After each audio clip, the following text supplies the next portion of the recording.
In today's video, I'm going to teach you how to log out of Gmail on a laptop 5 minutes. If you're using a shared or public computer, logging out when you're done is essential. I'll walk you through signing out of Gmail and, for extra privacy, how to remove your account from the browser's saved list so it won't appear next time. Start by opening your web browser and going to Gmail. Once your inbox is open, look to the top right of the page. You'll see your Google account profile. This could be your photo, a colored circle with your initial, or a generic icon. Click that profile picture to open the account menu. This menu shows the account you're using and may list other accounts if you've signed in with more than one. In that menu, click Sign Out.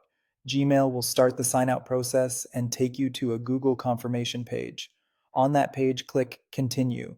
This finalizes the sign out and brings you back to the Gmail sign in screen.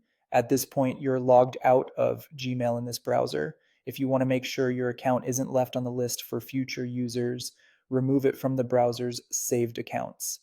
On the sign in screen, look for the option that says Remove an account and click it. You'll see the list of accounts that were used on this device. Select the account you want to remove, then confirm your choice. Don't worry, this doesn't delete your Google account or any emails. It simply removes that sign in from this browser so it won't autofill later.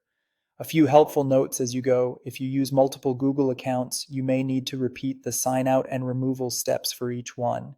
Sometimes the menu can say sign out of all accounts, choosing that will log out every Google account currently active in the browser.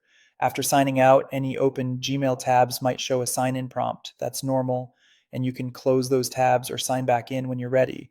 Signing out here only affects this specific browser on this laptop. It won't sign you out on your phone or other devices. The steps are the same across major browsers like Chrome, Edge, Firefox, and Safari. And when you sign back in later, be prepared to enter your password and complete verification if you have it enabled. That's it. You've signed out of Gmail, confirmed the sign out, and removed the account from the browser for extra peace of mind.